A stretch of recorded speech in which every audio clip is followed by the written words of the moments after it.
أما بعد فأعوذ بالله من الشيطان الرجيم بسم الله الرحمن الرحيم وقال النبي صلى الله تعالى عليه وسلم أفشوا السلام وأطعموا الطعام صلوا الأرحام صلوا بالليل والناس نيام إلى آخر الحديث أو كما قال رسول الله صلى الله عليه وسلم। পরিশেষে আমি হাদিসের শেষ অংশটির দিকে সংক্ষেপে ইঙ্গিত করছি। নবীজি বললেন সিলুল আরহাম, আত্মীয়তার সম্পর্ককে অক্ষুণ্ণ রাখতে, বিচ্ছিন্ন করতে মানা করলেন, অটুট রাখতে বললেন।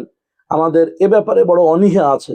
আমরা মোবাইলে লম্বা সময় প্রোগ্রাম দেখি, আমরা মোবাইলে লম্বা সময় অন্য সাথী সঙ্গী ইয়ার বন্ধু ফ্রেন্ডসদের সঙ্গে গল্পগুজব করি, অনর্থক আলাপ আলোচনার মধ্যে আমরা জড়িয়ে যাই, বিভিন্ন সিরিয়াল নাটক ইত্যাদির মধ্যে আমরা ডুবে যাই, আমরা নানান প্রোগ্রামের মধ্যে থেকে মোবাইলের মধ্যে আমরা সময় নষ্ট করে দিই। প্রিয় সুধী, সম্মানীয় উপস্থিতি, অত্যন্ত বিনয়ের সঙ্গে আপনাদের কাছে মিনতি করে হাত জোড় করে আমি বলতে চাইছি যে আপনারা এ বিষয়ে একটু সজাগ হন। নিজের ভাই বোন, নিজের আত্মীয় স্বজন, নিজের পাড়া প্রতিবেশী কমসে কম একটা কল করে তাদের খোঁজ খবর নেওয়া, অসুস্থ হলে তাদের কাছে যে সংবাদ নেওয়ার চেষ্টা করা, তা যদি সম্ভব না হয় দূরে এবং ব্যস্ততার কারণে যদি সাধ্যের ভিত্তিতে কুলিয়ে না ওঠে, কমসে কম ফোনের মাধ্যমে ফোন আলাপ করা আর তাদের খায়রিয়াত, তাদের জিজ্ঞাসাবাদ পুছতাছ করা, কি পরিস্থিতি চলছে, তাদের কিছু প্রয়োজন আছে কিনা, নিজের সাধ্য অনুযায়ী যথাসাধ্য চেষ্টা করা, তাদের সঙ্গে সুসম্পর্ক স্থাপন করা। বিশেষ করে আমরা খেয়াল রাখবো আমাদের আত্মীয় স্বজনদের ব্যাপারে এবং পাড়া প্রতিবেশীদের ব্যাপারে। হিন্দু, মুসলিম, ইহুদি, খ্রিস্টান, জৈন, যে যাই হোক না কেন, আমার প্রতিবাসে বসবাসকারী যারা আছেন তাদের প্রতিও খেয়াল রাখবো। আমরা সকলের সঙ্গে মিলেমিশে সুন্দর আখলাকের সঙ্গে চলবো।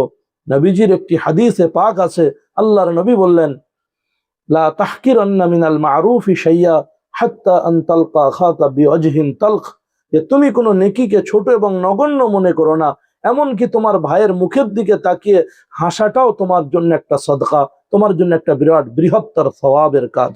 তাই আমরা এই কথাগুলো লক্ষ্য করে আমরা একে অপরের সঙ্গে মিল মোহাব্বত, প্রেম, প্রীতি, ভক্তি, ভালোবাসা নিয়ে চলবো।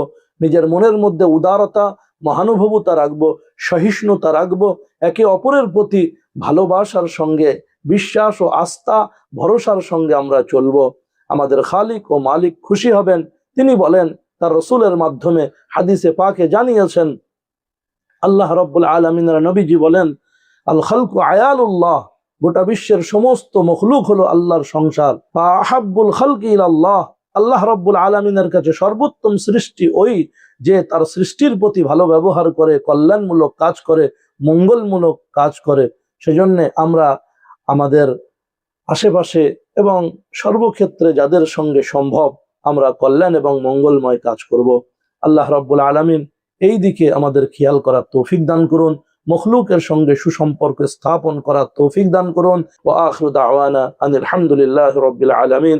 আসসালামু আলাইকুম ওয়া রাহমাতুল্লাহি ওয়া বারাকাতুহু।